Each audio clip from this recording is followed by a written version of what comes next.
प्रतिलेखन संख्या 6। उपाध्यक्ष महोदय, तब उन लोगों को कुछ आशा हुई कि हम लोग भी उसी तरह चल सकते हैं जिस तरह से पहले चल रहे थे। लेकिन अभी हाल में जो चुनाव हुआ उससे देश के धनिकों के मन में बड़ा संदेह पैदा हुआ कि इस चुनाव के बाद उनकी स्थिति वैसी नहीं रहेगी जो अब तक चली आती रही है।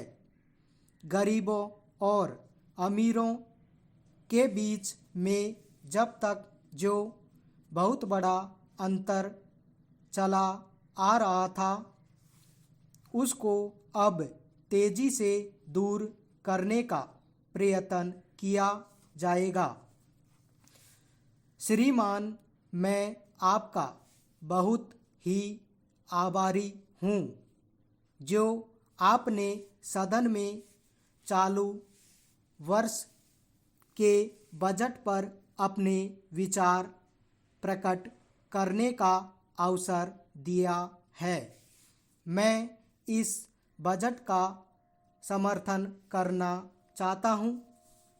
श्रीमान, मैं सबसे पहले अपने दल के नेता प्रधानमंत्री को इस बात के लिए बधाई देना चाहता हूँ कि उनके नेतृत्व में देश में कांग्रेस दल को स्पष्ट बहुमत मिला और इसके फलस्वरूप यहाँ पर केंद्र में एक ऐसी सरकार का गठन हुआ जो कि देश में वास्तव में समाजवाद लाना चाहती है।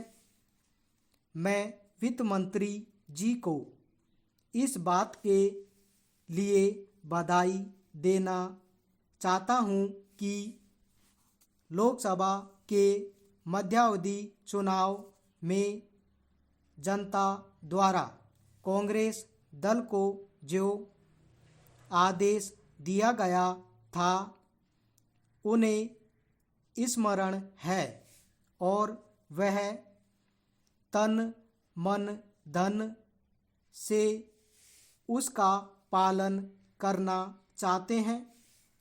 वह आदेश था देश में सामाजिक और आर्थिक विषमता दूर करने का, देश से गरीबी, बेकारी और बेरोजगारी को हटाने का और देश के जो पिछड़े हुए हिस्से हैं उनका पूरा विकास करने का, साथ ही साथ इस बात का भी आदेश था कि देश के अंदर इस प्रकार की सामाजिक और आर्थिक व्यवस्था पैदा की जाए जिसके अंतर्गत जनता शोषण से मुक्त हो सके।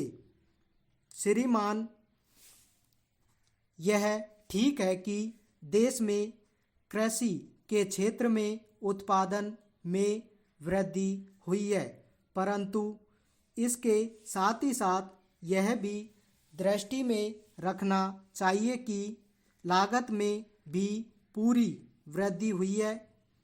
इसके लिए आवश्यक है कि सिंचाई के साधन बढ़ाए जाएं और अधिक उन्नत बीजों का प्रयोग किया जाए।